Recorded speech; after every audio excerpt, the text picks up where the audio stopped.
Hej så, og velkommen til den her sommerlige podcast nummer 37. Altså man må virkelig sige, at sommeren er kommet til København, eller til landet i det hele taget, fordi hold nu op, hvor er det varmt. Altså, jeg koger, og hvis jeg virkelig ligner sådan en kok krabs i ansigtet, så er det både fordi, jeg har fået sol, og også at jeg sveder helt vildt. Jeg har simpelthen været nødt til at lukke altandøren, fordi vejret er så godt, så er der også mange mennesker i haven og slår græs, og jeg ved ikke hvad, så der er rigtig mange udenom slyde, så jeg tænker, det er jo nok det bedste lige at lukke verden ude, og så befinder vi os i min lille verden her sammen med jer. Denne her måned har jo været en af de mest fantastiske måneder i mit podcasterliv, altså inden for de sidste 1,5 år. Jeg har været til 3 garnrelaterede festivaler, eller hvad man kan kalde det, messer. Og det er mere, end jeg har været i al den tid, jeg har strikket, tror jeg. Altså lige bortset fra Rødovre håndarbejdsmesse, som jeg har været til stort set næsten hvert år på nær under coronaen. Og så sidste år var jeg der heller ikke. Og så har jeg været 1 gang på Fiberfolk før. Så jeg har jo slået næsten alle rekorder i det bare på 1 måned. De 2 andre har jeg ligesom fortalt om, men jeg var til Knitting by the Sea her i weekenden, hvor jeg med Helle, min gode strikkeveninde, som jeg tit møder inde på Woolstock, når jeg er der. Hende og jeg tog til Odense, hvor vi blev samlet op af Ulla fra Fyn, og sammen med hendes nabo, og så kørte vi til Fåborg, hvor Knitting by the Sea blev afholdt. Og sikkert er en fantastisk smuk festival. Jeg vil sige, den kan jeg varmt anbefale. Jeg vil så også, at vi havde vejret med os. Altså vi sad rigtig meget udenfor og strikkede. Jeg ved ikke, vi skal trække den her lidt mere op. Vi sad meget udenfor og strikkede. Altså vi var lige inde og gå rundt og købe garn og alle de her ting på selve det pakhus, som havde garn og udstillere. Og ellers var vi stort set udenfor hele tiden. Så var vi lige inde og høre et foredrag med Vesterbø Krea, og der var vi selvfølgelig også indenfor, og så var der sådan noget quiz noget, og der var vi også indenfor, men ellers var vi ude hele resten af dagen. Og vi var der fra de åbnede, og næsten til de lukkede, eller jeg tror faktisk de lukkede, da vi gik. Men vi sad udenfor der, og så var vi på en sådan en kro-restaurant og spise aftensmad, alle de der 14 mennesker, som jeg havde været sammen med hele dagen, eller 13 mennesker, jeg havde været sammen med hele dagen. Og til slut så sad vi, fordi vi skulle med toget klokken 9, og så den sidste time, der sad vi på en bænk og strikkede, og det var bare mega hyggeligt simpelthen. Altså, og det var varmt nok til, vi kunne sidde ude, selvom klokken den blev 8, da vi kørte derfra, fordi vi som sagt skulle fra Fåborg til Odense, hvor vi skulle have toget klokken 9. Så altså, det var jo helt fantastisk. Så det gjorde jo altså også noget, at vi kunne sidde udenfor. Jeg mødte også nogle andre podcastere. Først så mødte jeg Tina fra Hverdagsro og Jane Balle fra Mindful Knitting, tror jeg det er, hun hedder. Og fik en lille snak med dem, og et kram, og så gik turen videre ind at købe garn. Og der mødte jeg Helle og Merete, og dem fik jeg også en lille snak med. Mest Merete. Nej, mest Helle. Nej, lige lidt. Vi er jo sådan helt... mest med Merete. Og jeg mødte dem så også, da vi skulle spise middagsmad, der ved en 2-tiden eller sådan noget, mødte jeg dem. Der gjorde jeg virkelig også sådan en rigtig fin entré. Og hvis ikke det havde været sådan nogle træbord, vi sad ved, så havde jeg væltet helt lortet, og jeg væltede noget øl ud på bordet. Altså jeg var fuldstændig ved at gå sukkerkold. Min hjerne var slået helt fra. Og det er jo klart, når man havde været op klokken 6 om morgenen og spist morgenmad, og så var klokken 2, og før man egentlig fik noget, der var sådan lidt mere, kan man sige, festføde, eller... så der var ikke noget at sige til, at jeg var ved at gå sukkerkold der på det tidspunkt. Også det der med, at man skulle være et sted, hvor der var en masse mennesker, der måske kendte en, og der var faktisk mange, der kom over og sagde hej, og ej, og vi ser med os dig og sådan noget. Det var jo simpelthen bare så bagerne. Altså, det var helt fantastisk. Jeg var virkelig, virkelig glad, men samtidig var jeg også sådan, ikke? Altså, på en eller anden måde var jeg også lidt nervøs. Så det tærede simpelthen også lidt på mine mentale ressourcer, kan man sige, ikke? Så jeg manglede virkelig noget med der, så det var ikke den allerbedste entré, jeg lavede. Men sådan er det jo. Jeg var bare mig jo. Men hyggeligt at møde dem alle sammen. Eller ikke dem alle sammen, men i hvert fald nogle af dem. Ja. Så fik jeg jo også købt noget, og det vender vi selvfølgelig tilbage til, fordi at, selvfølgelig køber man noget, når det er, man er afsted. Sidste gang, jeg var afsted, det var til, det var faktisk den første messe, jeg var til, der fik jeg købt. Jeg lovede jo faktisk, at jeg ville vise den frem, for det havde jeg ikke fået vist, men alle kender jo den her. Jeg er jo ikke den eneste podcaster, der har sådan en her.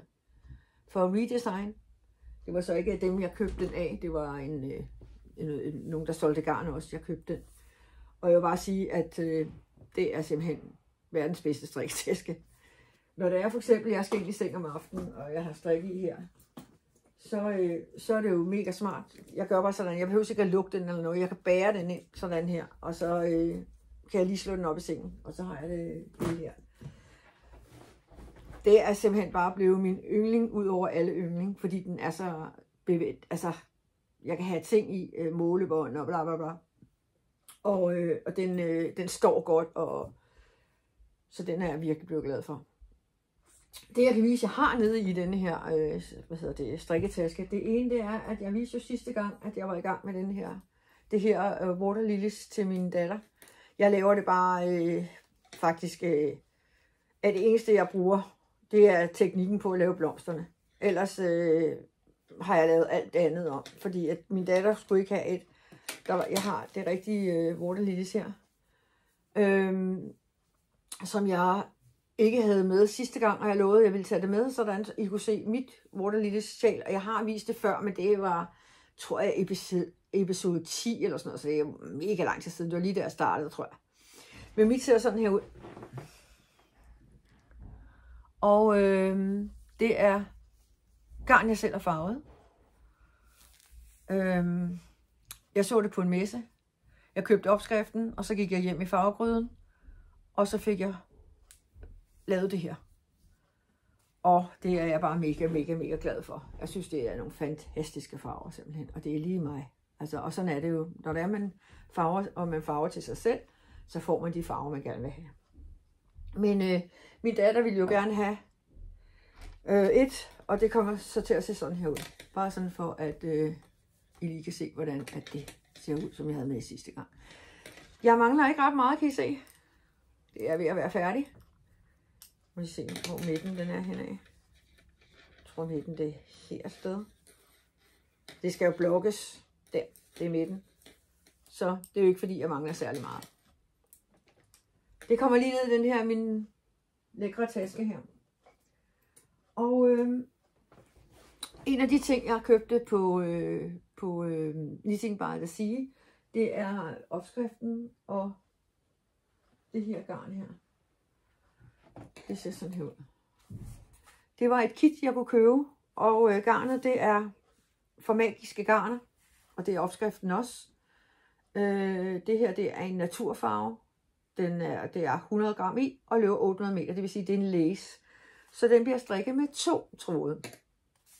Og der er så 60% superwash merino, og 20% silke, og 20% jak. Og altså, det er blød med blød på, simpelthen. Og så har det jo altså skæren af silken i sig. Jeg ved ikke, om man kan se det på skærmen her, men det skinner faktisk. Det er så flot, det her garn her. Og jeg kunne godt købe det. Farvet. Men jeg vil have det i den rå farve her. Og ved I hvad? Jeg gav med opskriften. Og hvor har vi så opskriften henne? Den ligger lige her. Det var jo lidt åndssvagt. Jeg ikke havde den der nede i. Det er fordi, jeg sidder og strikket, inden jeg lavede podcasten, har jeg siddet og strikket. Den ser sådan her ud. Og den hang på en gine, og den hedder Classic Yak. Og jeg kunne bare ikke stå for den, da jeg så den der strikket op. Og så kan man sige, at den er jo mega enkel, viner den her. Ja, men det er så flot, det garn her, så altså, det må gerne stå i en enkelhed på en eller anden måde. Altså, fordi det er så smukt. Det der, faktisk minder det sådan lidt om sølv på en eller anden måde, fordi der er det der skær i. Det er gråt, og så har silken sådan lidt en lys grå. Jeg ved ikke, om man kan se. Det er bedre sådan her. Og så skinner det lidt, så det giver sådan lidt en sølvfarve, eller hvad man kan sige. Det er så flot simpelthen. Og jeg har altså allerede kommet hertil. Så jeg tænker, at jeg i hvert fald er kommet en del længere til næste podcast. Som sagt, 2 tråde. Og jeg har strikket den i en large, og jeg gav med opskrift 430 kroner. Helt ærligt. I denne her garn her. Hvis jeg skulle have haft denne her som farvet, de havde også farvet garn, så havde den heddet 955 kroner. Men da jeg selv farver garn, og farver så meget, så er det faktisk nogle gange bare rart, at mine øjne ikke, altså at der ikke sker en hel masse. Så jeg er helt faldet for det her helt ganske enkle, men virkelig smukke garn. Så det er en af de ting, jeg er i gang med i øjeblikket i hvert fald. Vi starter sådan lidt sjovt, kan jeg godt se, med igangværende, men det er jo sådan lidt lige meget, fordi vi kan jo bare blande det lidt rundt. Det er der jo ikke nogen, der bestemmer over. Hvis jeg skal sige nogle af de ting, jeg er blevet færdig med, så fortalte jeg jo sidste gang, at en af mine veninder, min veninde, som jeg har kendt allerlængst tid, i snart 40 år, hendes datter venter sig og skal have en lille dreng. Og vi har begge to en pige, og der er 9 måneder imellem, så det vil sige, at vi har jo altid haft et stærkt knyttet forhold til hinandens børn.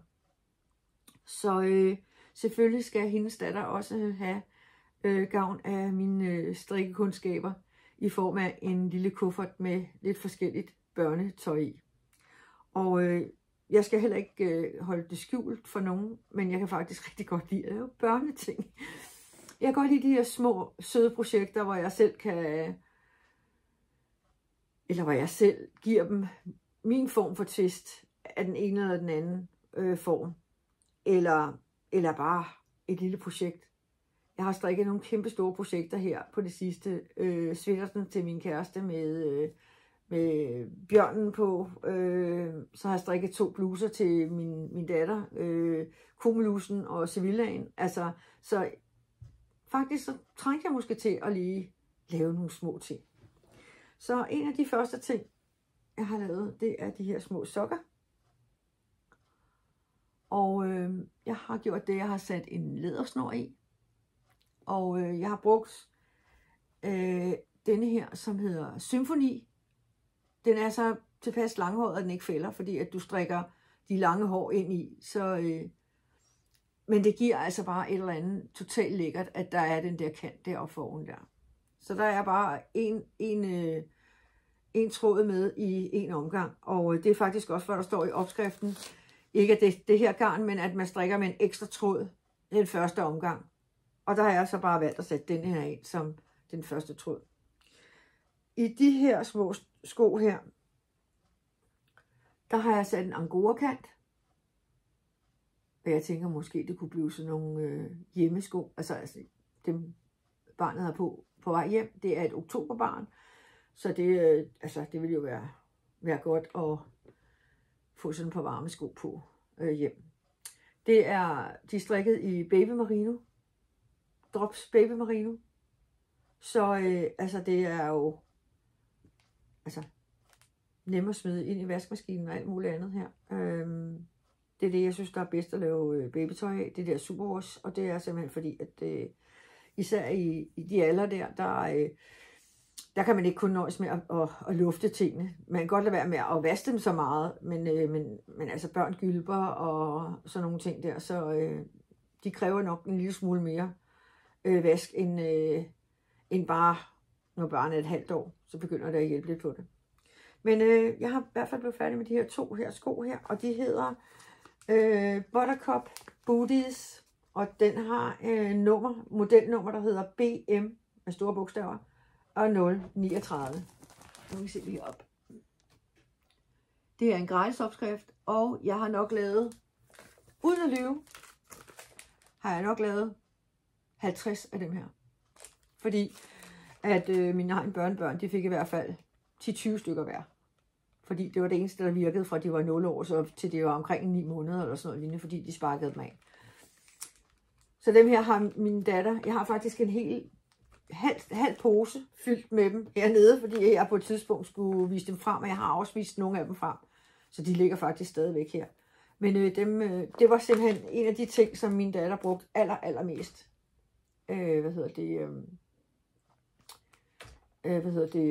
Mens børnene var små. Jeg lægger forsigtigt de her ned igen. Derned. Ydermere af babyting, så har jeg lavet dem her i grå. De er noget tykkere og en størrelse større. De andre var 0 til 3 måneder. Altså jeg vil så sige, det tror jeg altså ikke, 3 måneder, jeg tror ikke, de ville passe til 3 måneder, fordi jeg synes, de var meget små. Men det her kan man så sige, er måske 3 måneder til et halvt år. Eller 3-4 måneder, eller bla bla, et eller andet. Jeg har ikke fået sat snor i nu, fordi jeg går sådan lidt og stadigvæk at lege med, hvad for en form for snor der skal. Om det også skal være en lædersnor, eller skal det være en silkesnor, eller skal det være en hæklet snor. Der er jeg altså ikke kommet til endnu, eller en i-cord snor. Eller bindebånd snor, det lyder måske sådan lidt åndssvagt. Men bindebånd i hvert fald.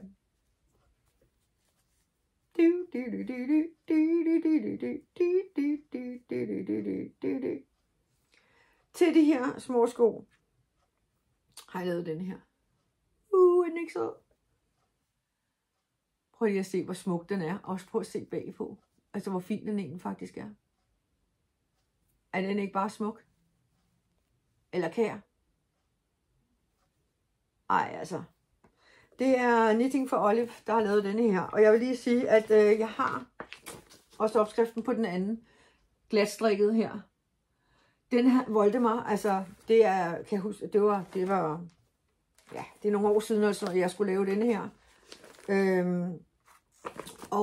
Den Voldemar, altså, har virkelig mange problemer. Det var faktisk så meget, så jeg var inde i Knitting for Olive, som ligger ikke ret langt her fra mig af. Og fik instruktioner af selve designeren derinde. Og da jeg kom hjem, så kunne jeg ikke huske en fis af, hvad det var, hun havde sagt, jeg skulle gøre. Så jeg simpelthen bare droppe den her hue, og så travlede jeg den op igen, men jeg manglede faktisk kun bagstykket dengang. Og der er nemlig nogle former for vendinger. Jeg har lært de vendinger efterfølgende i noget andet. Så jeg tror godt, jeg ville kunne lave den i dag, men dengang, jeg ved ikke, min hjerne, den fattede det bare hat. Og så kender I det?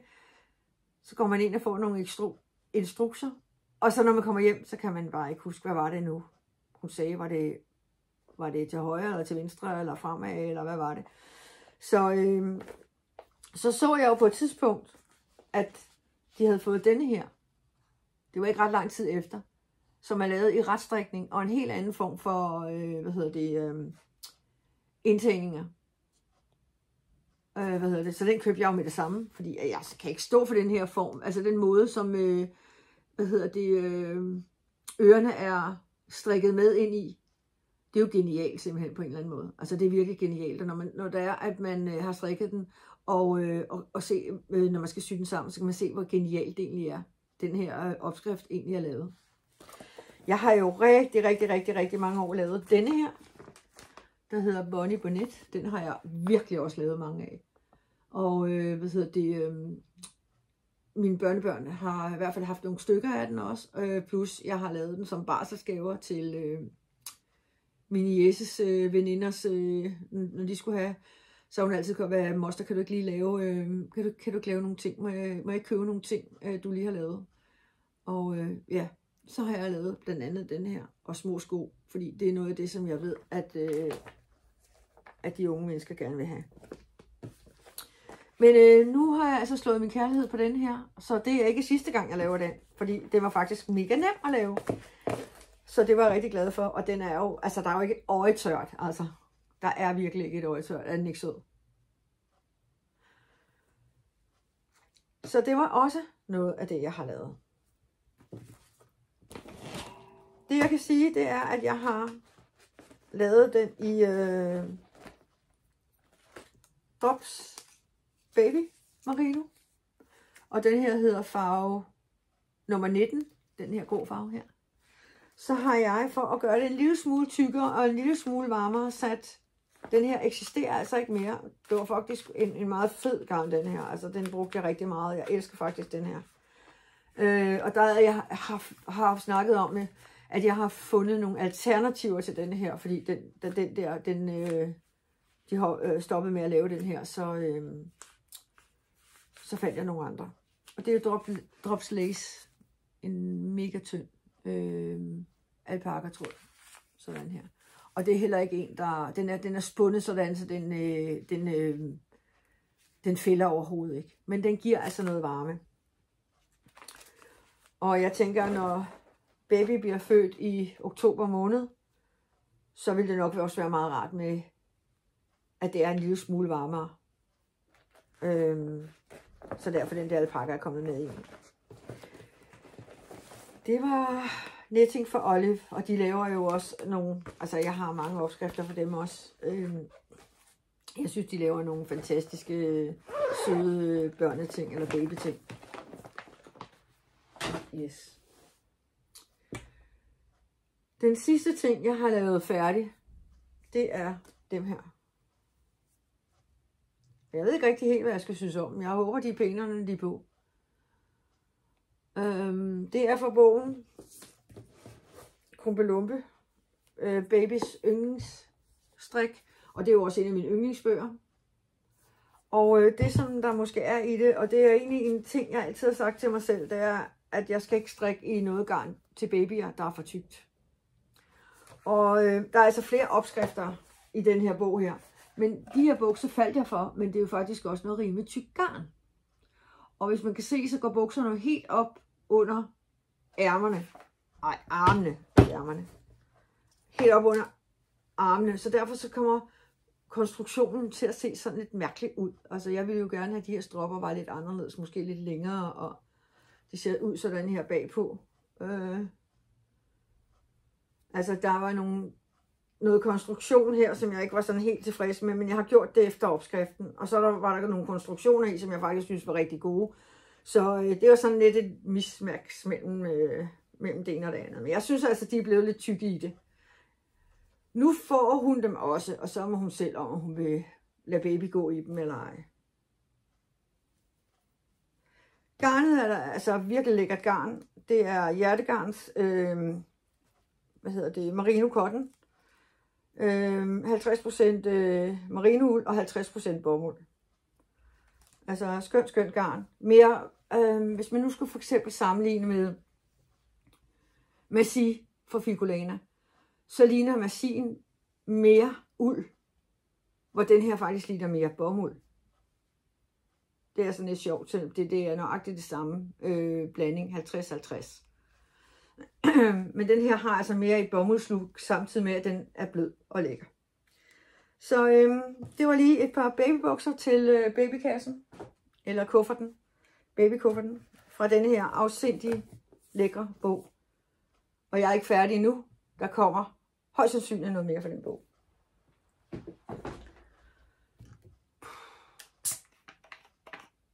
Så hvis jeg lige pludselig falder om, eller forsvinder fra skærmen, så har jeg fået et hedeslag. Skål derude. Det er SodaStream. Den har jeg fandme været glad for, den her maskine her. Den har jeg haft i nogle år, og jeg bruger den hver evig eneste dag simpelthen.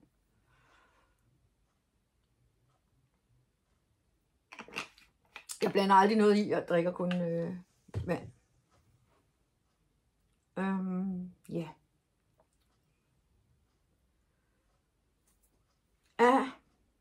Igangværende babyting, fordi at jeg var i gang med at lave noget mere. Og ja.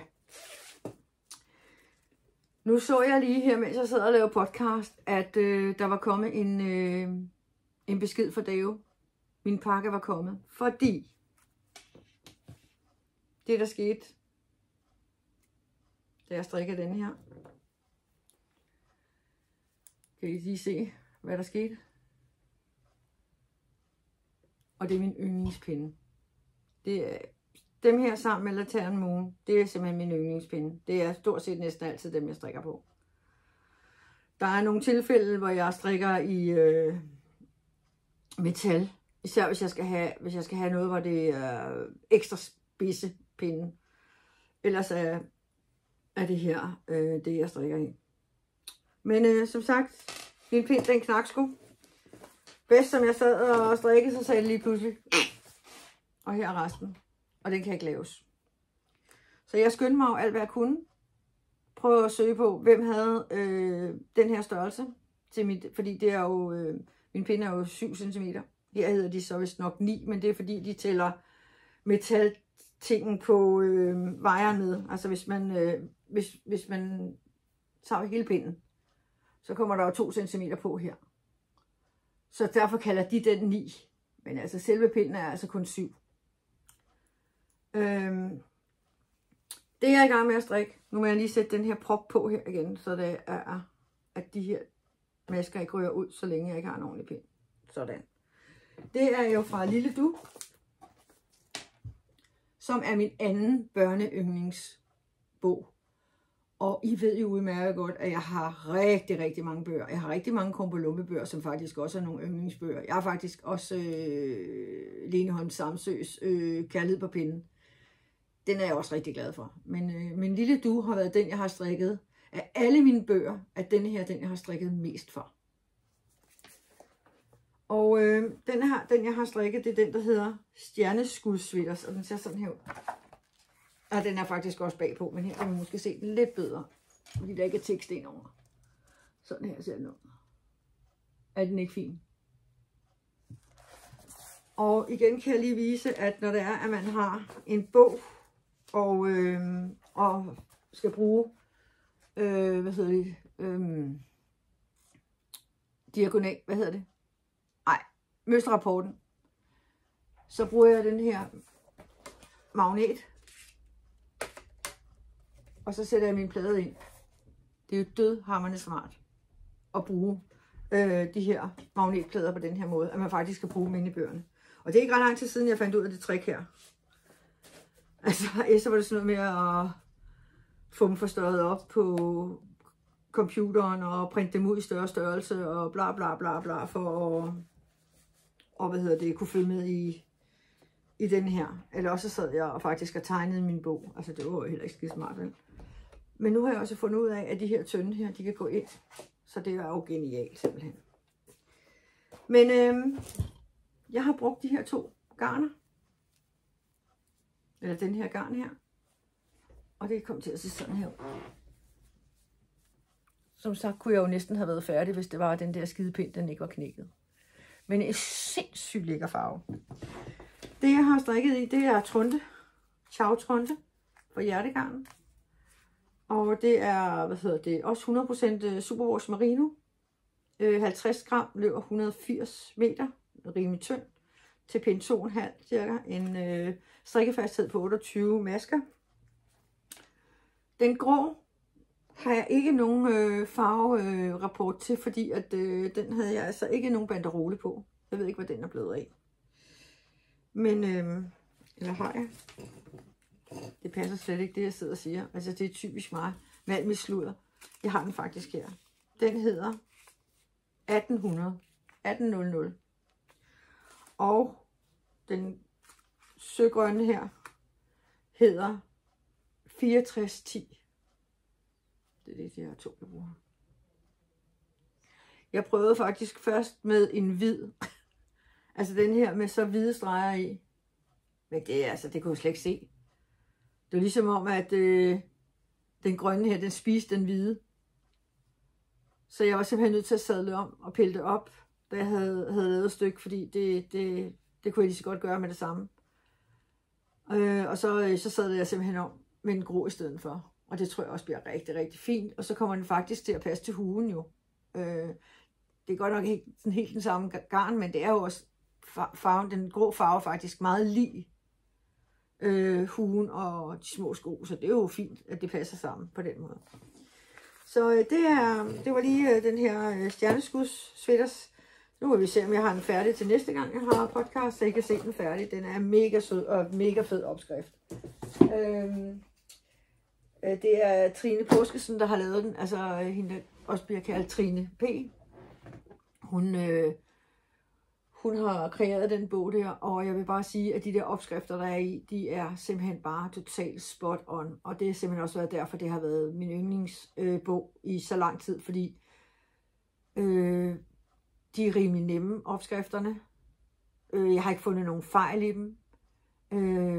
Garnet er okay, altså du kan konvertere garnet til andre ret nemt, altså fordi at der findes mange garner i den løbelængde, hun har brugt, og jeg ved, i det hele taget kan jeg kun sige, at det er derfor, jeg har strikket så meget. Altså, jeg tror, jeg har strikket alle de opskrifter, der er i den bog der. Der er måske nogle af pigeopskrifterne, jeg har sprunget over, fordi der ikke har været særlig mange piger at strikke til. Men alle dem, som har været drengeorienteret, eller hvad man kan sige, eller unisex, dem har jeg lavet i den bog der. Ingen tvivl om det. Så jeg kunne anbefale den. Jeg har jo også haft den med i min bogreol. Det er et stykke tid siden, men jeg har haft den med. Siden sidst har jeg jo også været i Rødby, hvor jeg har fået farvet noget garn. Og sidste gang, da det var, at jeg havde podcast, der viste, at jeg var begyndt på en ny måde at farve på. Ikke at det er noget, jeg skal lave særlig meget af på den måde, fordi jeg laver det med pipette, altså det vil sige, det er virkelig lang tid at lave. Jeg kan heller ikke lave 100 gram ad gangen, og så lave minifed af 100 gram, fordi så kan jeg slet ikke styre det her farvespil.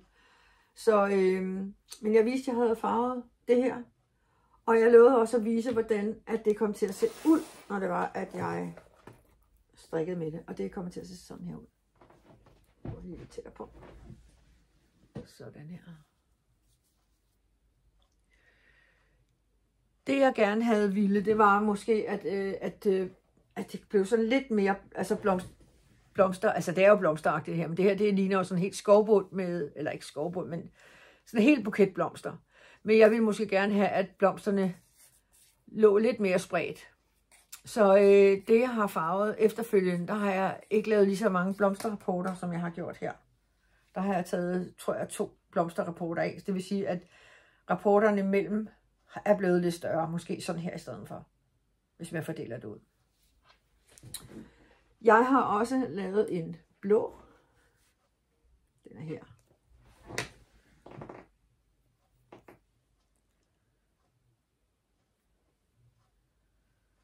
Ja. Og jeg har også lavet en lille.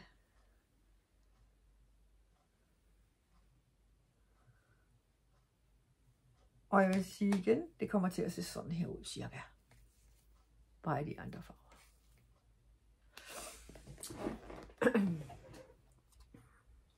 Jeg synes simpelthen, det er så fint det her. Jeg glæder mig rigtig meget til at strikke af det her også. Jeg synes, det er en mega flot blå farve. Den her. Jeg havde lavet nogle strikkekits til til Helle, som jeg var med. Vi var sammen der i Forborg. Og jeg havde lavet til Ulla og til Susanne. Havde lavet et sæt i hver farve. En fik den her. En fik den blå. Og en fik den lilla. Og så havde jeg helfarvet et fed af den lilla, som lå med. Og et 10 grams, hvor den lilla var helt stærk lilla. Altså meget mørkere. Så Så jeg glæder mig lidt til at se, hvad de får ud af ud af deres garnkits, strømpe garnkits for mig, eller hvad de gør. Jeg tænker altså, at jeg kunne godt tænke mig at prøve at lave den her som en kant i en bluse. Altså kun i ribkanterne, og lave det med den her. Måske en, der er helt hvid. En t-shirt eller en tee, der er helt hvid, og så med det her i ærmer, eller en sweater, hvor det lige bliver sat ind, måske i ribben heroppe i halsen, og så måske bare en del af ribben,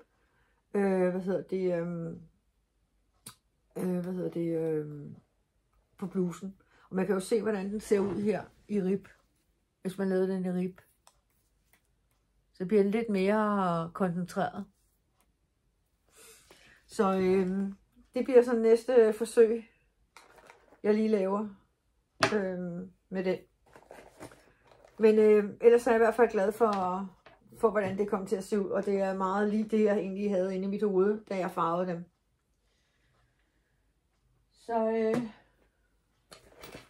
Så er det kommet væk. Hvis I så med sidste gang i min podcast også, der der viste jeg en bomuldsbluse i den, der hedder Maja. Jeg har glemt at tage banderolerne her. Det var den her Maja Color fra familien. Det ser sådan her ud. Det er 100% bomuld, men den er faktisk af bomuld at være. Da jeg købte den der, var den faktisk mega blød i det. Og jeg snakkede meget med hende i Roskilde, der hvor jeg købte i den der lille butik.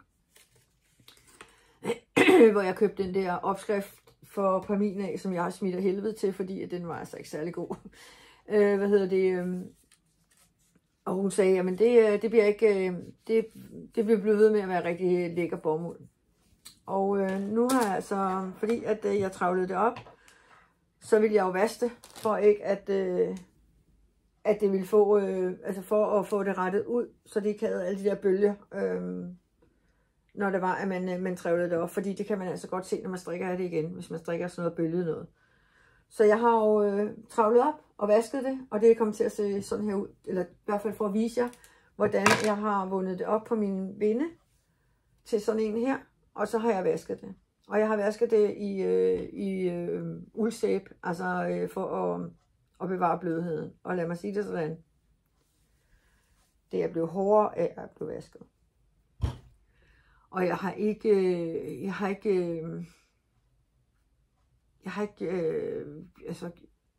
gjort noget, så det skulle blive hårdere. Jeg har ikke ladet det ligge i blød, eller jeg har simpelthen kun skyllet det op i en uldsæbe. Og jeg kan godt mærke, at strukturen i det har ændret sig. Og det er det, jeg er så bange for med bomuldsgarn. Når det er 100% bomuld, det er, at det bliver hårdere og hårdere og hårdere, og til sidst kan det stå af sig selv. Fordi det har jeg simpelthen set. Jeg har lavet nogle børnekjoler, sådan en størrelse 4-5 år, på et tidspunkt i bomuld, og altså det var vasket 10 gange, så ville de stå selv. Og det er altså også lige lidt det, jeg har konstateret i den her. Altså den er ikke så hård endnu. Den har stadigvæk det er stadigvæk, jeg er sikker på, at det er en rigtig god bomuld, fordi at den er ikke lige så hård. Den vil være hårdere, hvis det havde været almindelig bomuld. Selvom det her er 100% bomuld, så er det åbenbart en bedre, den var også meget dyrere, end hvis du går ned og køber et almindeligt nøgle bomuldsgarn, så koster det cirka 3-4 gange så meget. Eller 3 gange så meget som en almindelig bomuldsgarn. Så det burde jo også have en bedre kvalitet på en eller anden måde. Men altså, jeg vil sige, at det er altså også blevet, jeg synes altså, det er blevet hårdt. Hvis der er nogen, der har nogen idé om, altså jeg har tænkt mig, at jeg vil strikke af det. Men hvis der er nogen, der har en idé om, hvordan man kan få bomuld til at blive noget blødere, uden, altså anderledes end det, jeg har gjort ved at have brugt uldsæbe, så kom gerne med et godt forslag. Fordi det er lidt ærgerligt. Det er lidt ærgerligt, at det blev sådan lidt mere hårdt i det. Ja. Jeg kan leve med det, hvis det ikke bliver værre end det her, men hvis det allerede nu er blevet værre, altså værre end det var til at starte med, så kan jeg jo godt regne ud, at det måske kan blive endnu slemmere næste gang, jeg vasker den her. Og når det er en sommer-t-shirt, og man sveder og sådan nogle ting, så er det jo noget af det, der bliver vasket. Mere end uld gør, hvor man bare hænger det ud og lufter. Det gør jeg i hvert fald, når det er sådan nogle t-shirts der, og det er lavet bomuld, så bliver de vasket noget mere. Undskyld. Jamen, jeg er allergisk over for birk, og det er ret højt i øjeblikket. Det, jeg havde tænkt mig at strikke, det er den her Petit Knit June top. Jeg viste den også sidste gang. Så sådan her ud i ryggen. Så det glæder jeg mig til. Og nu må vi se, hvornår jeg kommer i gang, fordi jeg har så mange andre projekter. Jeg falder jo tit for nogle nye ting. Så et eller andet sted, så ved jeg sgu ikke, hvornår det her det bliver. Men lige pludselig, så får jeg lyst, og så går jeg ind og slår det op. Ja, nu er jeg i hvert fald her senere i dag, eller måske i morgen, vil jeg få det vundet op i nogle nøgler, så det ligger klar. Så hvis jeg pludselig skulle få lyst, så jeg ikke midt om natten skal stå og vinde garn op, fordi det er tit om natten eller om aftenen eller sådan noget, hvor jeg begynder at blive utålmodig, og nu skal der ske noget nyt, at jeg står op, tager min susko på og går ind og roder alt mit garn og opskrifter, eller kommer i tanke om, at jeg har en opskrift liggende, og gud, har jeg ikke noget garn til det, og ind og, altså som om man nærmest vågner for en drøm, og så skal ind og finde på et eller andet, altså det er lidt sjovt. Men så derfor er det nogle gange meget godt, at der er nogle projekter, som er gjort klar, så man bare skal ind og hente posen med det nye projekt, frem for at man skal begynde at rode alt igennem herinde, fordi hvor var det nu, man havde set den opskrift der, man lige der dukkede op i hovedet, og hvad for noget garn skal man lige bruge. Og nogle gange har jeg måttet sige, jeg bliver simpelthen nødt til at vente, og så har jeg fundet halvdelen. Jeg bliver nødt til at vente til i morgen, fordi altså, ellers så kommer jeg jo ikke i seng. Sådan er jeg. Det var lige den. Så er Petit Knit jo kommet med en ny en her, og ja, Wave Tea hedder den. Nu skal jeg vise jer. Den er jo altså dem, jeg har set opstrikket nu. De er jo fantastiske. Altså, jeg vil lige sige, farven her, den er altså lidt kedelig. Men hvis I nu så den i rød, eller i lyserød, eller et eller andet. Den er jo lavet i ligesom sådan noget agtigt flamé-agtigt garn.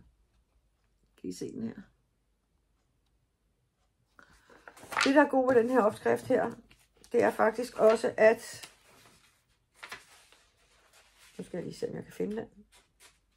Det kan jeg måske ikke. Det er måske kun på nettet, det står. Et øjeblik. Det er fordi min datter, der har printet noget. Nå, det er det altså åbenbart. Men man kan altså åbenbart også lave den hvad hedder det, helt, altså garn, der ikke er flamé, altså i helt glat garn. Det kan man også gøre. Og man kan også lave lange ærmer.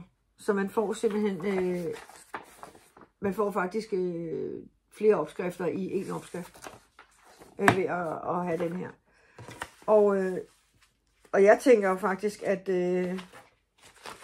det behøves måske ikke lige at være det her garn her, som er brugt. Det er på pind 6. Men man kan måske finde noget andet bomuldsgarn og blande det med noget andet. Det her, det er Cotton Waves fra Gepard garn. Den her lavet, eller en tynd line fra Sandnes. Nej, en tyk line fra Sandnes. Og det er den nyeste, den er forholdsvis ny, den der hedder tyk line. Fordi der er en tynd line, og så er der en almindelig line, og så er der så lavet en tyk line. Og tyk line er sammensat af tynd line og almindelig line. Altså en tynd og almindelig line, der er sat sammen. Det blev til en tyk line. Det kan jeg nemlig huske, fordi da jeg købte linegarn i Majbo, der havde jeg langt snak med hende, damen der, fordi der skulle jeg nemlig bruge den her, som hedder tyk. Men den var ikke kommet endnu. Den var på vej, men de havde ikke fået den i forretningerne endnu. Og der fortalte hun nemlig, at det var sådan den blanding, som jeg skulle have. En tynd line og en almindelig line. Så, men den kan man altså også bruge. Og jeg har faktisk begge ting i mit lager, men jeg kan jo ikke fordrage linegarn. Så om det bliver det, det ved jeg ikke. Det kan jo godt være, at jeg lige kan klare den, med, fordi altså, den ser jo ret stor ud, og så på pind 6, ikke? Altså, det kan da ikke tage mange timer at lave. Så det kunne jo godt være, at jeg kunne kæmpe lidt med linen den her ene gang, fordi det er nogle ret flot farve. Jeg mener, at det er sådan en sølvgrøn eller sådan noget lignende-agtig, den farve, jeg har. Det kunne se meget flot ud. Det skal jeg lige tænke over i hvert fald. Den havde jeg ikke lige set komme. Det er faktisk lige nu, jeg kommer i tanke om det. Det er typisk mig. Gang i 117 ting op i mit hoved på en gang. Men sådan er det. Det er jo rigtig gode idéer. Så den vil jeg da i hvert fald kigge på. Så for at det skal være løgn, så var jeg jo forbi Unik Garn, og der har jeg jo før købt garn. Hun er jo lokal, kan man sige. Jeg bor i Brønshøj. Hun bor også selv i Brønshøj, men har forretning i Vanløse. Så hun er jo sådan, kan man sige, sådan lidt lokal, og dem skal man jo støtte. Og for ikke så lang tid siden, der lavede jeg jo en bluse, der hed Deluxe af Knit by Bendix, som ser nogenlunde, altså den minder om den her. Nu har jeg ikke lige taget den opskrift, med herover. Men den blev for stor, så den fik min niece. Og jeg var faktisk ret ked af, at jeg ikke kunne passe den, fordi at, jeg var helt vild med den. Og den, jeg tror godt, I kan huske den, den havde sådan en søblå, eller søgrøn, eller hvad man skal kalde det, bomuldsgarn i midten, og så mohair. Og sådan gik den, og så var der i ærmerne, og i halsen, og i ribben hernede, var der sådan sølvtråd i. Denne her hedder så Sprinkle Sweaters, og der er de der sådan, striber med, altså de er større, der er ikke, de andre var mindre, de her bredere striberne, både i merinoen og i mohairen. Og den har jeg haft set på, så fordi at de sidste par,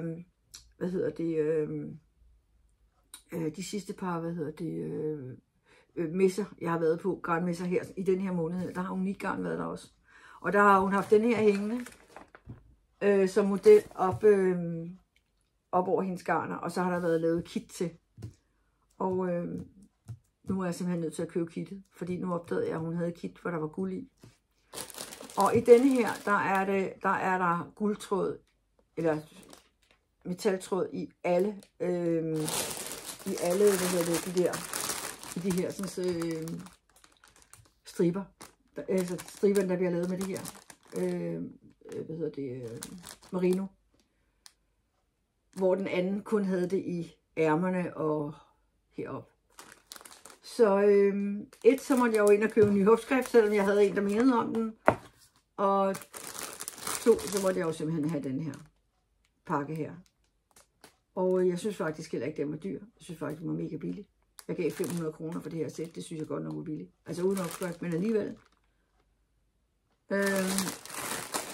Så det måtte jeg jo simpelthen have med hjem. Og nu skal jeg lige prøve at lade være skrætte. Fordi guldtråden, det hedder det her. Lurex. Og det er den, der hedder 02. Color 02. Og det er Yummy Yarns, der har lavet den. Jeg håber, I kan se, hvad der står. Så er der den her fra Unik Garn, og den hedder Storkrose. Og det er fat merino. Den har en løbelængde for 100 gram, 100 meter. Og det er til en pind 6-10. Prøv lige at se også, hvor flot den er. Jeg synes, den er mega fin og lidt undersvældet. Den er virkelig flot. Og så forestiller jeg mig sådan en guldtråd i her. Ja. Bliver den ikke fin? Wow. Wow, siger jeg bare. Prøver jeg lige at se, om jeg kommer ned til fatmohæren her. Med det her sæt, der var også et par maskemarkører, og hvad hedder det, nogle maskevejer, og I kan lige se her, hvor hun ligger henne. Hun ligger på Jernbane Allé, 95 i Vandløse. Der er lige, hvis der er I er interesseret. Hun har også online salg, ved jeg. Så kan I jo selv finde ud af den. Og denne her, den hedder Fat Mohair, og det er 76% kit mohair, og 15% Highlands wool, og 9% nylon. Og den løber 200 meter på 100 gram. Og det vil sige, at det er simpelthen den løber det dobbelte af den her. Men som sagt, så er det jo ikke så mange, striber, der skal laves på samme måde. Men det ser sådan her ud. Mega, mega lækker. Og faktisk også meget blød. Altså, der er faktisk ikke meget stik i den her. Det er der altså ikke. Hvis der overhovedet er noget. Det er godt nok en af de blødeste mohair. Faktisk den anden, jeg havde lidt mohair. Jeg havde lidt mohair tilbage fra den sidste. Og jeg synes altså, at den mohair, den var altså lidt mere stikkende. Og lidt kraftig, eller lidt grovere i det, end den her. Den er faktisk mega blød, den her. Den er ikke dårlig.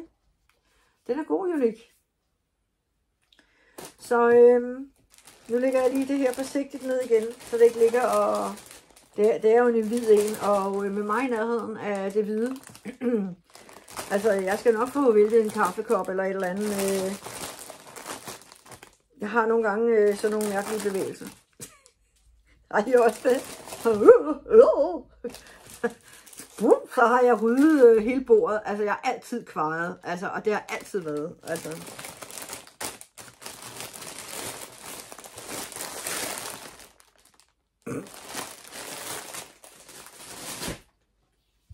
Jeg håber, der er nogen, der er lige så kvaret som mig derude, som ved, hvad det er, jeg snakker om.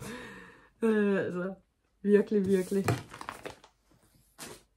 Også sådan noget med at skære sig i fingrene. Altså min kæreste, når der er at skære et eller andet, han går. Altså fordi han har vi kender hinanden i 15 år, ikke? Og han lige meget hvad han siger, så gør jeg bare det, som jeg har. Nå ja, måske og sådan noget. Jeg har aldrig været bange for at skære mig i fingrene, eller falde ned for et træ, eller et eller andet. Altså jeg er på den måde, altså, og jeg tror det er derfor, jeg altid er så klodset.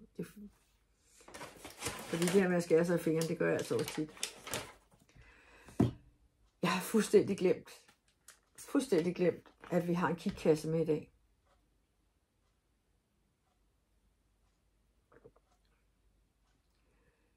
I dag så er kitkassen den levende kasse. Det kalder jeg det i hvert fald, fordi det er sådan noget levende garn. Altså ikke at jeg lige har været ude og plukke et eller andet dyr, men det er sådan en kasse her. Som består af alt muligt mærkeligt børstet garner. Jeg har noget fluff, eller fur lux fra Håndmade. Det blødeste.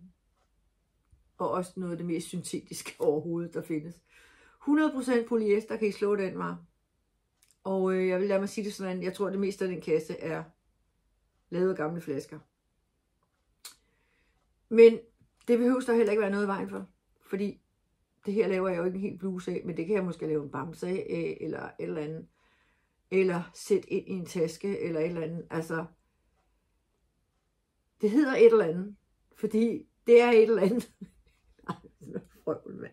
Men det er jo ikke købt til nogen, til noget specielt. Det er bare købt fordi, at det er blødt og lækkert, og kan strikkes ind i noget andet, eller ja. Har I ikke, altså, jeg har altså virkelig sådan nogle kasser, hvor det er sådan noget, jeg er faldet for, fordi jeg tænker, det der, det kan jeg bruge for eksempel til kanten på sådan en sutsko, eller altså, det kan man jo også, altså man kan jo bare nøjes med at bare strikke i denne her i kanten, uden at have den anden tråd med, som jeg gjorde i de der, skal jeg lige prøve at se, om jeg kan finde en betestrømpe. Den her for eksempel, hvor der er en gode oppe i kanten. Jamen der kunne man, og der har jeg jo, angoraen er jo strikket sammen med en merino tråd. Men der kunne jeg jo undlade merino-tråden for eksempel, og så bare kun lave den i denne her. Der sker jo ikke noget ved, at der bare er en kant. Og det samme, altså det er jo sådan noget, jeg ser, når jeg køber det her garn her, fordi det er jo skrubskørt at have det liggende på en eller anden måde, ikke? Altså hvad fanden skal jeg bruge det til? Men der er i hvert fald noget af det langhårede, der kommer til, som på et tidspunkt blev købt til at lave sutsko.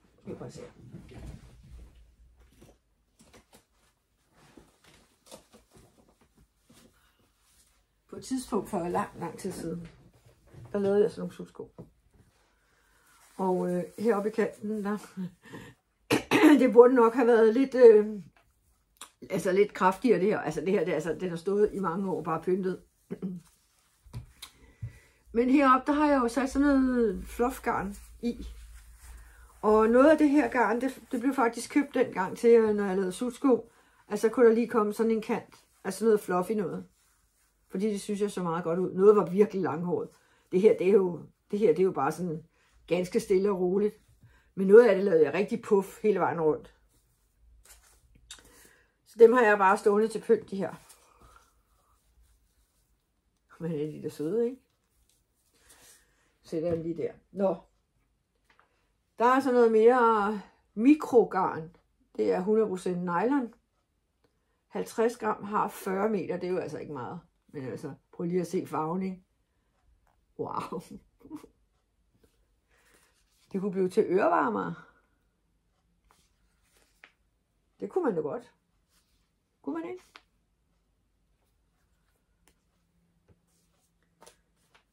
Så har vi den her. Det er den samme som den her over. Og den samme som den her. De her tre er de samme. Ja, der står faktisk, det er Økotex. Så det er da ikke helt galt, det her. Strik og smil hedder firmaet. Og det er Netto, jeg har købt det her i. Umiddelbart kan jeg ikke lige se, hvor mange meter der er i. Ja. Men der er nok cirka det samme. Dernede står der måske. Altså, der står kun det 50 gram, men det er nok det samme. Der kan ikke være mange meter i det der. Og den her også det der garn der. Prøv lige at se den farve her. Er den ikke fin? Det bliver blødt. Gå ved, hvad der skal blive af det. Og for ikke det skal være løgn, så har jeg også en god. Jeg har været meget god til at...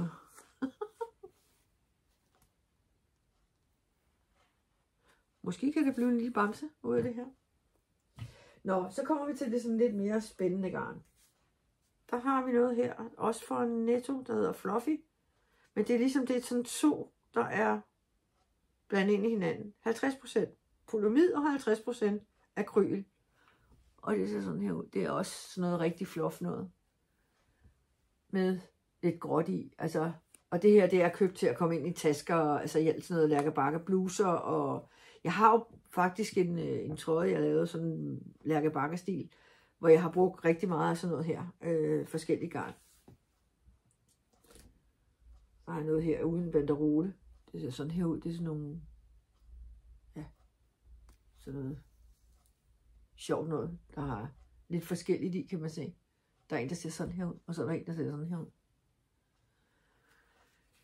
Ja, altså jeg ved ikke, jeg har en eller anden forkærlighed for sådan nogle ting. Der har vi et mere af den der fluffy der var der før.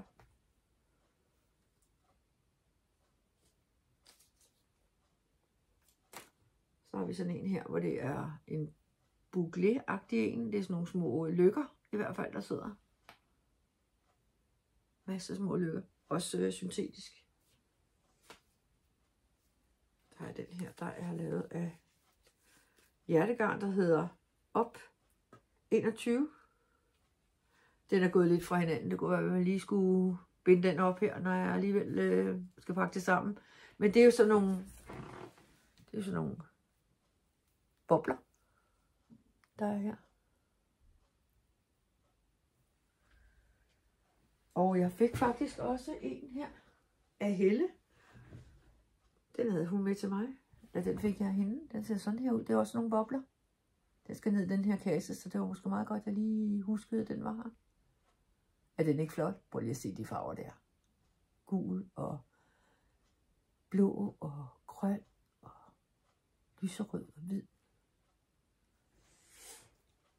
Den her ville være fin at have i sådan, ja. Så har jeg denne her. Også en meget sjov en. Det er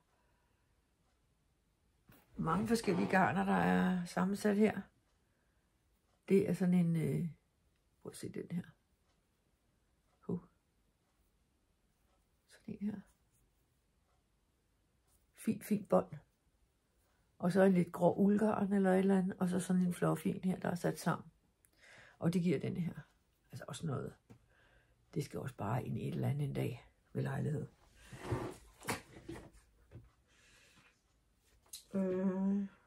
Så er der sådan en som denne her. Der har også noget fluff i sig. Sådan lidt båndgarn med sådan nogle fluffer. Jeg ved ikke, hvor det kommer fra, men man kan ligefrem se flaskerne stå ud af. Prøv at se de der. I kan se det der. Virkelig godt se, hvor syntetisk det er. Men det er da faktisk dejligt blød. Og så har vi den her. Det var jo godt, jeg lige fandt den, fordi den jeg viste, jeg havde brugt til skoen i øverste kant af skoen, det er den samme som denne her. Den hedder Drop Symphony, og den findes ikke mere, men jeg lover jer for, at det her har været noget af det, den her har jeg brugt rigtig meget. Jeg havde heldigvis mange nøgler, jeg har stadigvæk. Det kommer måske også flere nøgler hernede. Jeg kan se, der kommer faktisk en lille dut her. Men jeg har faktisk haft lavet sådan nogle, blomster til hår, altså sådan nogle hæklede til at sætte på hårspænder og sådan nogle ting der, og det har været rigtig fint i den farve her. Og så er det fluff her. Dem har jeg lavet mange af, også nogle scrunchies, hvor det også har været brugt. Virkelig fedt garn det her, og symfoni, men desværre er det der ikke mere. Og nogle gange har jeg, hvis jeg finder det her, så køber jeg det. Fordi det har fluff på en rigtig god måde. Det var lige symfonien. Så kan den lige komme tilbage til kassen. Den her er vist også symfoni. Den her. Der har jeg også fundet den her. Ej, kan I høre min mave? Ej, helt ærligt. Så stop dog. Estivo Lanagosser. Jeg ved ikke, om den findes mere. Altså, det ved jeg ikke. Den er også meget fin, men lidt fluffy. Også en sindssygt flot farve, den her. Og så er der... Det var ligesom den der anden her. Den er nok med til den her, hvor det er bare røget af. Hvor det også, man ligefrem kan se den der plastiksnor, der sidder og blaffer. Så er der sådan en som denne her. Fransen garn. Jeg aner ikke, hvad det er for noget. Hvor sjovt. Altså lidt sjovt at kigge i de her gamle kasser. Så finder jeg sådan noget gammel noget. Det kommer fra Italy. Men det er også noget fluff her. Også afsindigt blød. Altså jeg har delt med meget hernede. Altså det kan tage lang tid at komme igennem den kasse her. Prøv at se den her flot farve der. Er den ikke flot? Effektgarn. Det er Vantier of Danmark. Jeg aner ikke, hvad det er for noget, det her. Jeg kender overhovedet ikke det mærke. Gør I? 100% polyester. Men altså, jeg kender ikke det mærke her. Der står der of Danmark. For ikke så lang tid siden fandt jeg faktisk denne her. I Netto. Nej, ikke Netto. I Røde Kors. Jeg tænkte til jul ville den måske være fin, den her røde farve her til et eller andet fis. Den her har vi. Altså nogle gange dukker der lige noget op, der har været fremme, så putter jeg det bare. Så er der sådan en som denne her, den er fra Tier. Den købte jeg også til, ville være god til juletid. Den kunne godt ligne et eller andet, der skulle på træet og hænge eller sådan noget. Det kunne man faktisk også bruge den til, tror jeg. Det var da ikke nogen dårlig idé at hænge den på juletræet, i stedet for de der girlander. Den er dejligt blød, simpelthen. Ja, det kunne da være flot. Det kunne jeg overveje til jul. Så er der sådan en som denne her. Jeg ved ikke, hvorfor den ligger nede i en pose. Men det er også en, jeg købte i genbrug. Det er også fra Netto. Pelsgarn kalder de det. Men den har også sådan noget. Dimmer på sig. Det har alt sammen i den her kasse. Det er lidt forskelligt. Vi kommer til noget nyt på et tidspunkt. Den her hedder Funny. Det her mærke kender jeg. Det er jo Sandnes garn. Sandnes har lavet sådan en her også på et tidspunkt åbenbart. Det er Sandnes garn. Det er gammel garn det her, tror jeg. Og så har jeg noget, også virkelig flot farve den her. I sådan noget bobler, med sådan nogle bobler på. Det skal ind i boblegarn, tror jeg. Hvor har vi det her boblegarn? Der var der ikke en her med bobler. Nå, det var den her, der har bobler. Det var en hjertegarn, og den ligner den samme som den her, bare i en anden farve. Så jeg tror også, det var hjertegarn, den der. Og der har vi den her op igen, hjertegarn, som jeg lige... den har jeg altså åbenbart to nøgler af, som er gået helt fra hinanden. En mere af de der sådan, fransengarn, bare i en anden farve. Den ligger vi der. Mega blød en her. Det er helt agtigt mohair-agtigt et eller andet. Jeg ved ikke, den er virkelig blød. Jeg ved ikke om... Jeg tror også, den er helt syntetisk, den her. Men det er meget, meget vatagtigt, det her. Det er ikke så stridende. Det er sådan meget mere vattet.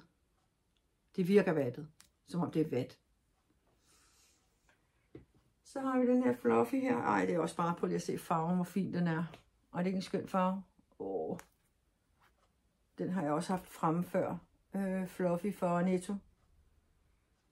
Den må jeg også lige ligge her et sted. Jeg må lige få gjort lidt orden i det her. Så er der en lille tot symfoni. Og den her også, tror jeg, symfoni. Symfonien ser sådan her ud, når det er den. Og den er blød som smør. Det var den her. Fra Drops. Og den er mange år gammel. Mange år gammel her.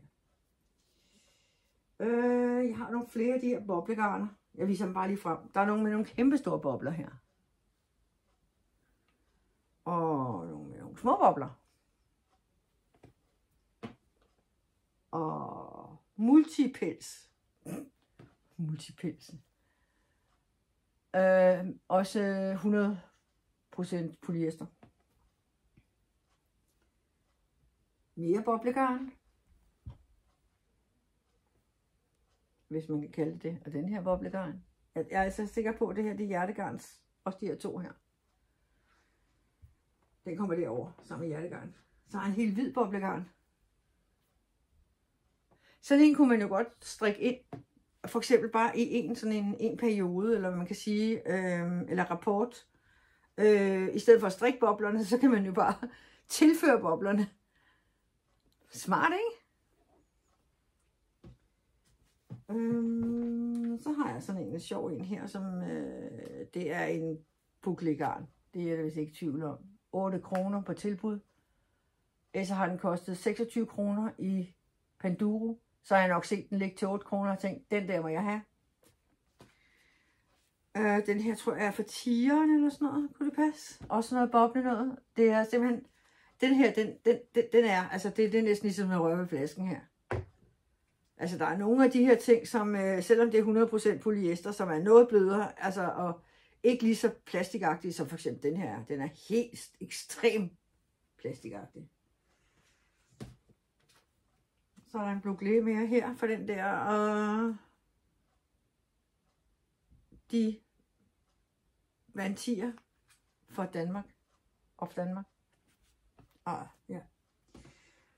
Så er der lige en boblegarn mere her. I lilla. Også en hjertegarn, tror jeg. Så kommer vi sådan lidt ned til sådan nogle... Nej, her der har jeg faktisk også en del af det her symfoni, som lige er kommet op på sådan nogle her. Det er også symfoni, det her. Fra Drops. Og der er lige en brun boblegarn også. Så kommer vi til sådan noget her. Jeg tager også noget andet noget. Men det er sådan noget, det er fra Vikinggarn, der hedder Fox 4U. Sådan noget helt vildt langhåret. Altså, prøv lige at se, hvor langhåret det er. Altså, man kan lave overskæg til fastelavn af det her. I ser det? Eller underskæg. Det er godt nok langhåret. Det har jeg altså noget af. I forskellige slags. Prøv at se den her. Er den ikke sej? Det ligner jo sådan en tiger eller sådan noget. Det er lidt sjovt. 25 meter på 50 gram. Og så noget langhåret noget. Det er helt ekstremt. Måske det bliver moderne en dag igen. Hvis ikke jeg har lavet noget til fastelavn. Den der har jeg et par stykker af. Jeg tror faktisk, den her det er en anden farve, den der. Den er mere hvid i det, kan I se det? Og en hvid en her. Og noget her. Og også denne her. Der er en helt... Altså, hvad fanden har jeg tænkt på, mand, da jeg købte alt det her? Var jeg bange for at miste håret, så jeg kunne lave mig en ny paryk, eller hvad? Denne her, den er altså... Prøv lige at se, hvor ulet den er. Skal være nisse til næste år. Okay, mand. Det er jo helt flot, alt det lort, der er her. Den her, den er også rigtig flot. Og så se den her, det er en af mine yndlings. Den er altså virkelig flot i farverne, prøv at se. Den er sjov. Men det her, det er altså en af mine yndlingsfarver her. Er så flot, den blå farve der. Så har vi også en meget syntetisk en. Som jeg ikke aner hvad er. Så er der den her. Capri. Jeg tror det her, det er en garn for Lidl. Hvor man kunne købe sådan fire nøgler. Ja, den her er så flot, synes jeg. Den kan noget, den her. Med alle de farver her. Wow. Det sidste hernede, der er tilbage, det er jo også bare den her Happy. Og så den her. Det er også sådan en, jeg har fremme før. Og jeg har noget mere af det her symfoni der. Og ja, den her. Så tror jeg, vi er nede, hvor der ikke er noget banderole på, og det er bare sådan nogle små rester. Jeg har sådan nogle små rester her. Det kunne være, jeg lige skulle gemme dem her til Helle. Hun strikker de fineste huer, hvor der sådan er sådan lidt sådan noget effektgarn inde i. Så er der lige den her. Den er altså også lidt speciel. Det ligner et eller andet fra klunketiden. Altså farven er ikke særlig køn. Det synes jeg altså helt ærligt ikke. Og det er en løvegarn. Altså, den har kostet 39,75, altså 40 kroner, så det er da ikke sådan en helt billig garn, altså på den måde, altså. Ja. Selvom det er sådan en syntetisk-agtig en. Jeg ved, om der er et eller andet uld i, siden den, eller et eller andet. 25 gram. 25 gram for 40 kroner. Det skulle da godt nok have halvdyrt.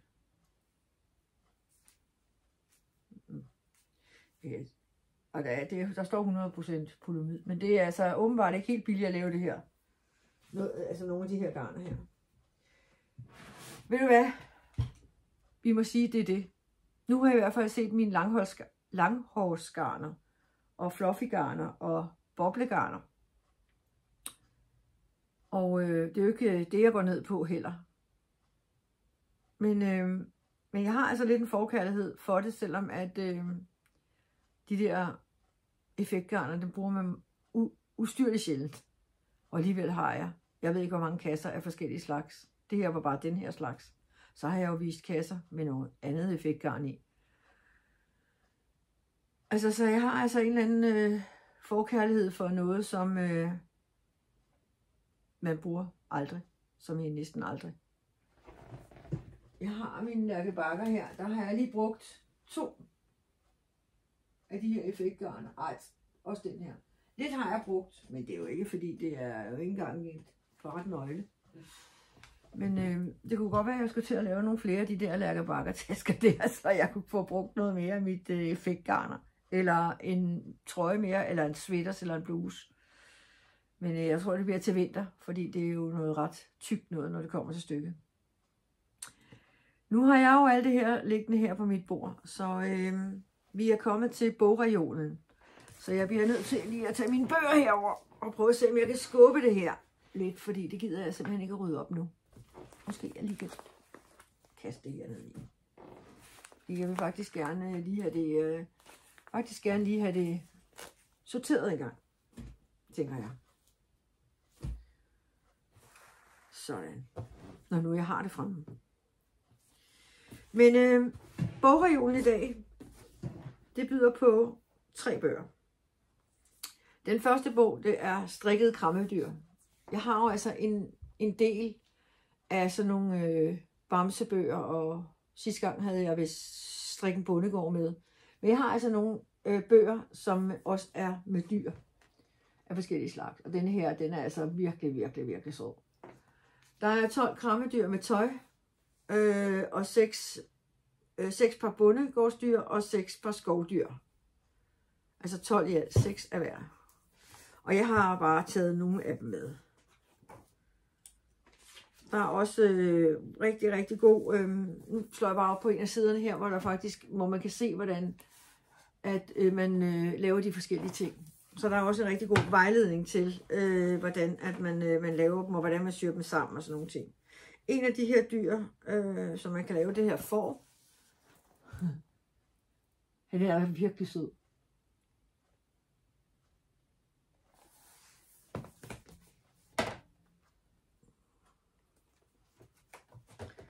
Så har vi her en hel musefamilie. Altså jeg synes simpelthen, at selve figurerne er lavet rigtig, rigtig godt. Altså de ligner virkelig. Prøv at se kaninerne her. Er de kære? Men altså.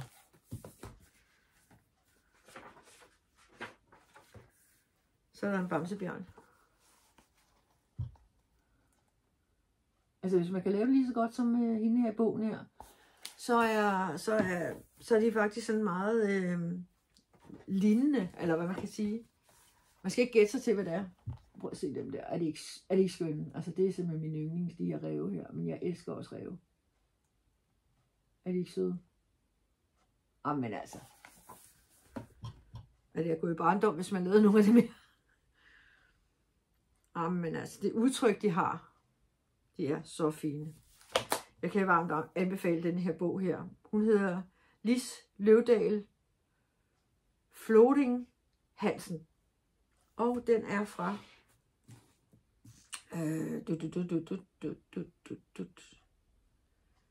den er fra 2018, bogen her. Og man kan se udenpå, hvis jeg nu kommer tæt på, så kan man se de dyr, der er i bogen. Prøv lige at se en samling. Er den ikke skøn? Mine børnebørn er desværre blevet for store til at... Altså, de går lidt bamser, men jeg tror ikke, de gad en strikket bamse, hvis jeg skal være helt ærlig. Den næste bog, jeg har med, det er fra Sisse Sytreos, som har Nørkleriet nede i Vandløse. Og hun har jo lavet temmelig mange bøger faktisk. Langt flere, end man egentlig lige regner med. Og jeg har også stort set dem alle sammen, hvis ikke jeg har dem alle sammen. Fordi dem har jeg haft samlet på, fordi jeg har på et tidspunkt været i noget praktik nede hos Sisse. Eller Sisse. Så jeg har i hvert fald efterfølgende også støttet om de nye bøger, hun har lavet. Og jeg synes også, at mange af bøgerne er rigtig gode. De har en god størrelse til at have nede i strikketasken også. Og de er rimelig nemme at gå til. Den første, jeg lige kan vise, det er sådan en lille sommerbluse. Og så har jeg... Stop, det er mand. Så er der en babykjole med mønstre. Det er virkelig sød, synes jeg. Eller de er søde. De sommerkjoler der. Er de kære? Med sådan et mønster. Og sådan en enkelt mønster, der går ned, så der ikke er alt for meget altså på spil. Så er der sådan en rilletrøje, der hedder chokoladetrøje.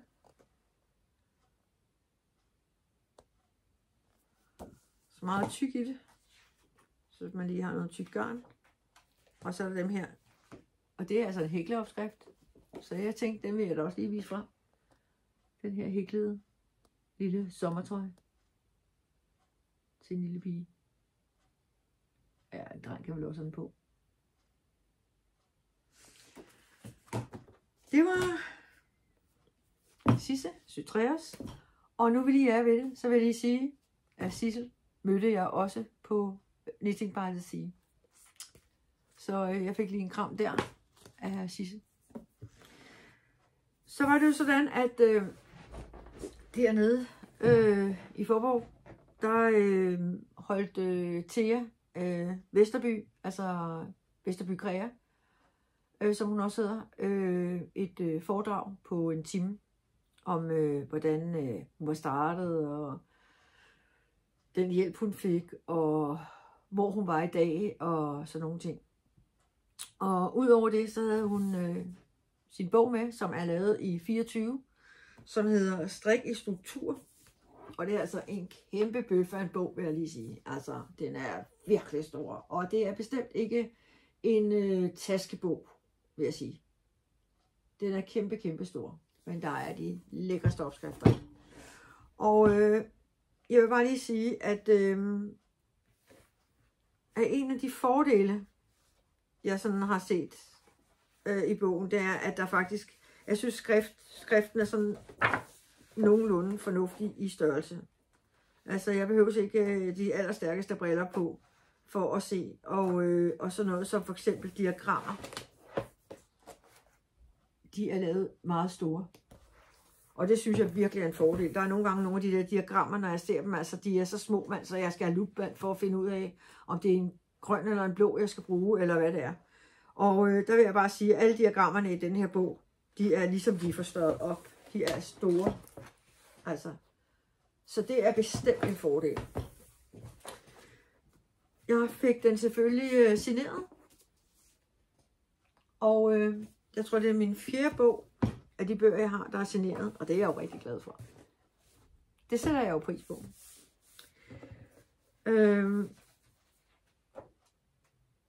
Når nu det skal være.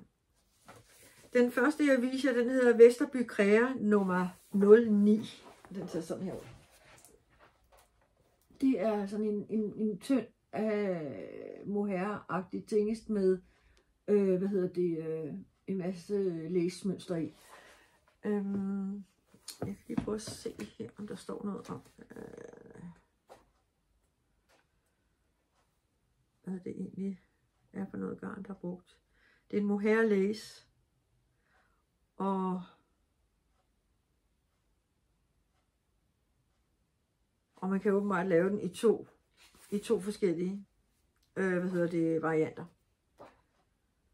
Der er også en grå en, som er i 2 tråde, og den blå, eller den grønne er i med 1 tråd.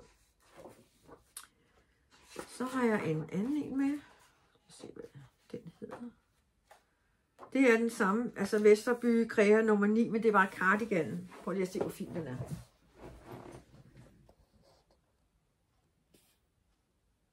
Jeg synes virkelig, den er fin, den cardigan der.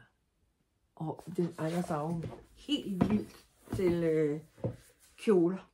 Altså, og nederdele og sådan noget her i sommermånederne. Her kan man se den hænge. Se sådan der. Jeg tror, jeg vil sætte knapper i. Altså, der er ikke knapper i den her, men det vil jeg selv lave. Ingen tvivl om det. Og det vil nok også være sådan nogle knapper fra hvad hun hedder. Fine Detail, hedder hun. Der laver de fineste knapper. Og hvis man laver sådan en fin trøje her, så tænker jeg også, der skal nogle fineste knapper i. Så er jeg faldet for en Sweaters der hedder Vesterby Krea nummer 40. Det er sådan her.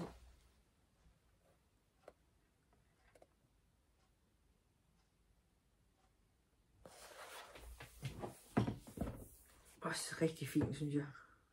Der er sådan et større mønster heroppe, så løber det ud i et mindre mønster længere nede. Og så har jeg den lige af. Fordi det er en ny bog, så er mega svært lige at bladre i. Vi ser, om der er et bedre billede af den her. Det er der måske ikke. Men jeg håber, I kan se den. Det er Vesterby Krea nummer 45. Og den ser sådan her ud. Jeg håber, I kan se det.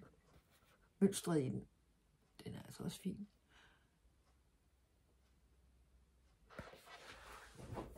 Det er altså meget svært, når det er mørke farver, at vise strukturen i de forskellige ting. Måske kan vi se her. Her kan man faktisk se den her som bluse.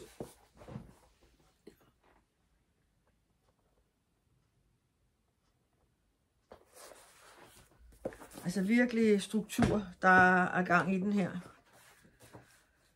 Og som rosinen i pølsehænden, så tog jeg lige de her strømper med, fordi der er jo rigtig mange også, der laver strømper. Men der er så også strømper, der er et par stykker i. Der er også nogle vanter i. Jeg kan jo ikke have det hele med. Så alt i alt synes jeg, at det er en fantastisk god bog. Man skal bare lige vide, at det er altså ikke lige en bog, man tager med sig rundt. Fordi at den vejer i hvert fald, tror jeg, over 1 kilo.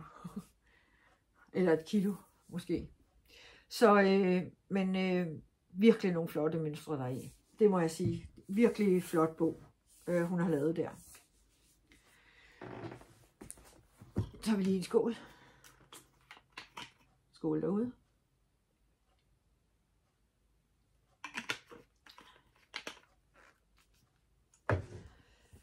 Så er vi cirka kommet hele vejen rundt i den her podcast for i dag. Det sidste, jeg bare lige vil sige, det er, at Anita Garn op på Brøndshøj Torv, hun har lagersalg 2. maj fra klokken 10 til klokken 17.30. Og jeg vil lige sige, jeg får ikke noget for at sige det her, men jeg vil rigtig gerne sige det, fordi det kan jo være, at man er heldig at få noget rigtig billigt, god garn. Så det skal der være for os alle sammen. Også for mig, for jeg skal i hvert fald derop og se, hvad hun har. Og med det, så vil jeg jo bare sige, ved I hvad, have det rigtig, rigtig godt. Og så ses vi om en 14 dages tid, vil jeg tro.